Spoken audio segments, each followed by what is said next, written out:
In the scorching midday sun, on a deserted road with not a soul in sight, the girl driving suddenly spotted a small figure lying prostrate by the roadside. It was a scrawny fawn, its tiny body lying motionless in the blazing sun. Only his eyes twitched slightly, as if trying to signal for help to passers-by.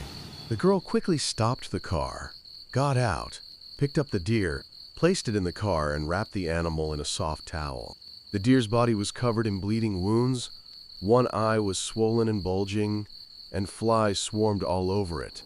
It was probably hit by a car while crossing the road and then left lying there for hours.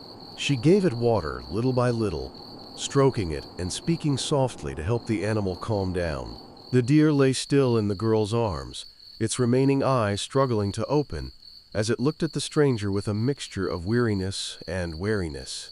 She immediately drove it to the nearest veterinary clinic, hoping there was still time to save its fragile life.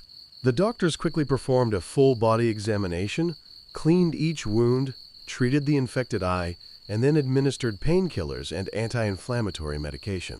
Fortunately, the deer did not suffer any broken bones, but it was severely weakened and required special care for several weeks. The kind-hearted girl decided to take the animal home so she could monitor and care for it every day.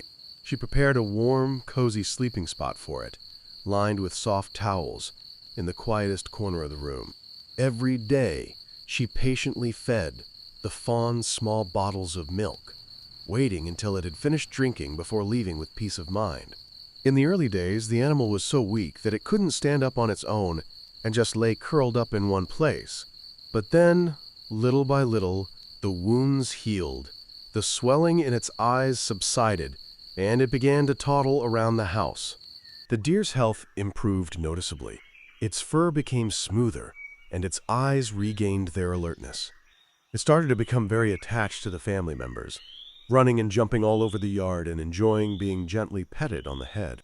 One morning, the whole family was surprised to see an adult deer standing quietly at the edge of the woods behind their house. That was the mother deer, who had probably been tracking her lost fawn for days.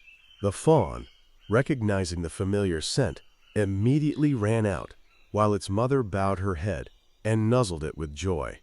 Before disappearing into the forest, both mother and daughter turned back to look as a thank you to their benefactor. Deer are very shy animals, possessing extremely keen senses of smell and hearing that help them detect danger from a distance. Fawns are often hidden in the bushes by their mothers while they forage, so they can easily get separated from their mothers if something unexpected happens. They also have good memories and can remember the scents and images of people who have cared for them for a long time.